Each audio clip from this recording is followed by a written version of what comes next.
छोटे से गांव में राजू और समीर नाम के दो भाई अपने पिता के साथ रहते थे। एक शाम पिता ने उन्हें बुलाकर कहा, बेटों, अब तुम बड़े हो गए हो, तुम्हें दुनिया की सीख लेनी होगी। कल सुबह तुम दोनों अलग अलग रास्तों पर यात्रा करोगे। राजू पूर्व दिशा की ओर जाएगा और समीर पश्चिम की ओर। अगली सुबह राजू ने पूर्व की ओर यात्रा शुरू की। रास्ते में उसने देखा कि प्रकृति कितनी सुंदर है। पक्षी गा रहे थे, पेड़ हरे भरे थे और एक नदी शांति से बह रही थी। थोड़ी दूर चलने पर उसने एक घायल पक्षी देखा जो उड़ने की कोशिश कर रहा था पर गिर जाता था। राजू ने उसे उठाना चाहा, तभी पक्षी की मां ने आकर कहा, बेटा, कभी कभी संघर्ष ही सबसे बड़ा शिक्षक होता है। ये सुनकर राजू ने पक्षी को स्वयं संघर्ष करने दिया। इधर समीर पश्चिम की ओर बढ़ रहा था। उसका रास्ता बिल्कुल अलग था। सूखी जमीन, कंटीली झाड़ियां और चट्टानें। समीर हैरान था कि उसे इतना कठिन रास्ता क्यों मिला। राजू की यात्रा सरल और सुखद लग रही थी। वो हर दिन नए पेड़ पौधों के नाम सीखता, पक्षियों की बोलियां समझता और प्रकृति के साथ तालमेल बिठाता हुआ आगे बढ़ रहा था। एक दिन उसने एक बूढ़े किसान को खेत में पानी देते देखा। किसान ने उसे समझाया, बेटा, जैसे ये पौधा रोज पानी मांगता है, वैसे ही इंसान का दिमाग रोज नया ज्ञान मांगता है। राजू ने इस बात को गहराई से समझा और आगे बढ़ गया। इधर समीर का सफर दिन ब दिन कठिन होता जा रहा था। उसे चलते चलते पैरों में छाले पड़ गए, प्यास से गला सूख रहा था और शरीर थकान से चूर हो रहा था। एक दिन वो एक पहाड़ी पर चढ़ रहा था कि अचानक उसका पैर फिसल गया और वो नीचे गिर गया। उसे चोट लगी और वो कराह उठा। तभी एक साधु वहां से गुजरे और उन्होंने समीर की मदद की। साधु ने कहा, बेटा, संघर्ष ही तो जीवन है। जब तक तुम स्वयं नहीं संघर्ष करोगे तब तक तुम्हें अपनी शक्ति का एहसास नहीं होगा। ये बात समीर के दिल में उतर गई। उसने संकल्प लिया कि वो हार नहीं मानेगा। राजू की सरल यात्रा अचानक एक अप्रत्याशित मोड़ पर पहुंच गई, जब एक भयानक तूफान ने उसके रास्ते को अवरुद्ध कर दिया। बारिश की तेज बौछारें और तेज हवाओं के झोंके उसे रोकने लगे। राजू ने पहली बार महसूस किया कि प्रकृति के सुखद रूप के साथ साथ उसका एक भयानक रूप भी होता है। उसने एक पेड़ की शरण ली और वहां बैठकर सोचने लगा, शायद पिताजी ने मुझे इसी अनुभव के लिए भेजा था। अब तक मैं केवल प्रकृति की सुंदरता ही देख रहा था, लेकिन अब मैं उसकी शक्ति को भी समझ रहा हूँ। तूफान थमने के बाद राजू ने देखा कि आसपास का पूर्ण परिवेश बदल चुका था। टूटे हुए पेड़, बह गई मिट्टी और विस्थापित हो चुके पक्षी। इस दृश्य ने उसे प्रकृति के संतुलन और मनुष्य की सीमाओं का एहसास कराया। वहीं दूसरी ओर समीर की कठिनाइयां और भी गहरा रूप ले रही थी। एक दिन जब वह एक संकरे रास्ते से गुजर रहा था तो अचानक दो डाकुओं ने उसका रास्ता रोक लिया। वे उसका सामान लूटना चाहते थे।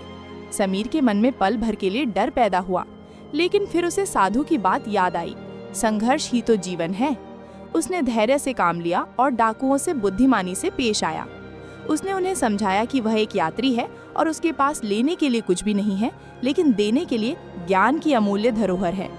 आश्चर्यजनक रूप से उसकी बातों ने डाकुओं के दिलों को छू लिया और उन्होंने न केवल उसे जाने दिया बल्कि उसे आगे का सुरक्षित रास्ता भी बताया। इस घटना ने समीर को जीवन का एक महत्वपूर्ण पाठ पढ़ाया। कठिन परिस्थितियों में भी धैर्य और बुद्धिमानी से काम लेना चाहिए। हर व्यक्ति के अंदर एक अच्छाई छिपी होती है, बस उसे जगाने का तरीका ढूंढना होता है। राजू अब एक नए दृष्टिकोण के साथ आगे बढ़ रहा था। उसने तूफान से उबरते हुए प्रकृति को देखा और सीखा कि जीवन में सुख दुख का आना जाना लगा रहता है। उसने अपनी यात्रा जारी रखते हुए एक छोटे से गांव में प्रवेश किया, जहां के लोग प्रकृति की पूजा करते थे। वहां उसे एक नया ज्ञान मिला, प्रकृति से लड़ो मत, उसके साथ सामंजस्य बनाकर चलो। समीर ने भी अपनी यात्रा के नए चरण में कदम रखा। डाकुओं की घटना ने उसे और परिपक्व बना दिया था। अब वह हर चुनौती को एक नए सबक के रूप में देखने लगा। उसकी पश्चिम की ओर यात्रा उसे एक ऐसे इलाके में ले गई जहां पानी की कमी थी और लोग संघर्ष कर रहे थे। समीर ने वहां के लोगों को पानी बचाने के नए तरीके सिखाए और एक टूटे हुए कुएं को ठीक करने में उनकी मदद की। राजू और समीर की यात्राएं अब अपने अंतिम चरण में पहुंच रही थीं। राजू ने पूर्व दिशा में एक प्राचीन मंदिर की खोज की, जहां एक ज्ञानी साधु रहते थे। साधु ने राजू को प्रकृति के गहरे रहस्य समझाए। पेड़ों की डालियां झुकती हैं तभी तो फल लगते हैं, नदियां रुकती हैं तभी तो सागर बनती हैं। जीवन में नम्रता और धैर्य ही सच्ची सफलता की कुंजी है।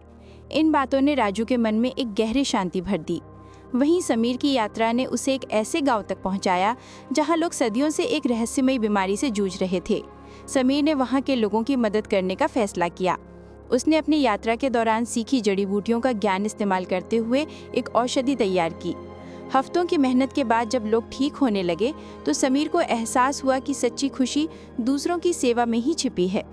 दोनों भाई 1 साल बाद घर लौटे। राजू के पास प्रकृति का गहन ज्ञान था तो समीर के पास जीवन के कठिन अनुभवों की समझ। उनके पिता ने मुस्कुराते हुए कहा, तुम दोनों ने अलग अलग रास्ते चुने पर एक ही मंजिल पाई, ज्ञान की प्राप्ति। 1 साल बाद जब राजू और समीर घर लौटे तो उनके चेहरों पर एक नया प्रकाश चमक रहा था। उनके पिता ने गले लगाते हुए पूछा, बेटो, इस लंबी यात्रा ने तुम्हें क्या सिखाया? राजू ने विनम्रतापूर्वक उत्तर दिया, पिताजी, मैंने सीखा कि प्रकृति हमारी सबसे बड़ी शिक्षक है। जिस तरह नदियां बहती हुई समुद्र में मिल जाती हैं, उसी तरह इंसान को भी जीवन की चुनौतियों के साथ बहना आना चाहिए। मैंने सीखा कि हर सूर्यास्त के बाद सूर्योदय जरूर होता है।